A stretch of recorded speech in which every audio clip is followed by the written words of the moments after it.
Hi friends, ಎಲ್ರಿಗೂ ನಮಸ್ಕಾರ. ಇವತ್ತಿನ ವಿಡಿಯೋದಲ್ಲಿ ಟೊಮಾಟೊ ಚಟ್ನಿ ಮಾಡೋದು ಹೇಗೆ ಅಂತ ನೋಡೋಣ.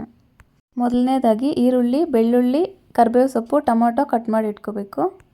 ನಂತರ ಒಂದು ಬಾಣಲಿಯಲ್ಲಿ 1-2 ಟೇಬಲ್ ಸ್ಪೂನ್ ಎಣ್ಣೆ ಹಾಕ್ಕೊಂಡು ಎಣ್ಣೆ ಬಿಸಿ ಆದಮೇಲೆ ಬೆಳ್ಳುಳ್ಳಿ ಹಾಕಬೇಕು.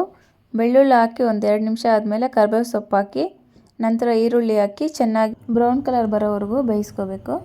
ಅದರಲ್ಲಿ ಟೊಮೆಟೊ ಹಾಕಬೇಕು. ಟೊಮೆಟೊ ಹಾಕಿ 1-2 ನಿಮಿಷ ಆದಮೇಲೆ ಅದರಲ್ಲಿ ಅರಿಶಿನ ಪುಡಿ ಹಾಕಬೇಕು.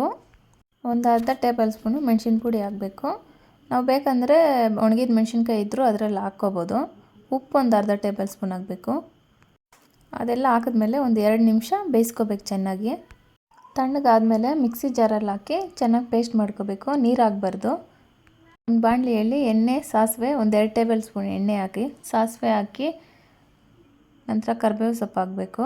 ಕರಿಬೇವು ಸೊಪ್ಪು ಹಾಕಿದ್ಮೇಲೆ ನಾವು ಮಿಕ್ಸಿಯಲ್ಲಿ ಪೇಸ್ಟ್ ಮಾಡ್ಕೊಂಡಿರ್ತೀವಲ್ಲ ಆ ಟೊಮೆಟೊ ಚಟ್ನಿನ ಹಾಕಿ 1-2 ನಿಮಿಷ ಕುದಿಸ್ಕೋಬೇಕು. ನೀರೇನು ಹಾಕಬಾರ್ದು.